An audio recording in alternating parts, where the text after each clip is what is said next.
कभी इस तरह की परिस्थितियों का भी आपको सामना करना पड़ सकता है या आप में से कितने लोग ऐसी परिस्थिति का सामना कर रहे होंगे जहाँ पर आपका विवाह हुआ है और विवाह को अभी ज़्यादा समय नहीं हुआ है, 2 महीने या 6 महीने हुए हैं। अब इस बीच में पति-पत्नी के बीच में आपसी मतभेद शुरू हो गए हैं या पत्नी बिना कुछ कहे अपने मायके चली जाती है। जब आप उनसे बातचीत करने की सोचते हैं तो पत्नी की ओर से कोई जवाब नहीं आता है।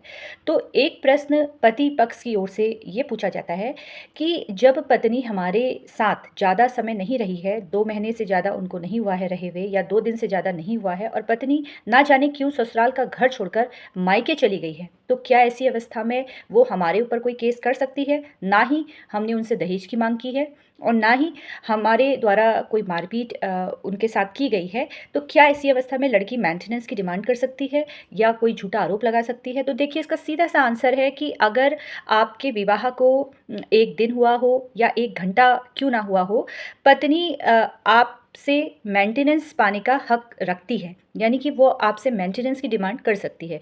दूसरा बिल्कुल पत्नी आपके ऊपर कोई भी आरोप लगा सकती है, झूठा आरोप भी लगा सकती है कि दहेज की माँग की है।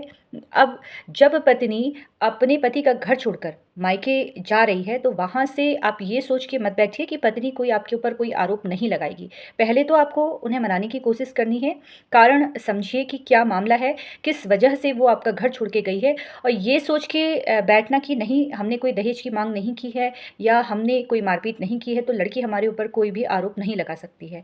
लड़की पूरा लगा सकती है फ़िलहाल आपके पास एविडेंस होनी चाहिए अपनी बात को साबित करने के लिए। फ़िलहाल किसी भी प्रकार से कानूनी जानकारी आपको मुझसे चाहिए तो आप मुझे मैसेज कर सकते हैं। जब भी समय होगा उसका उत्तर मैं आपको अवश्य दूँगी। धन्यवाद।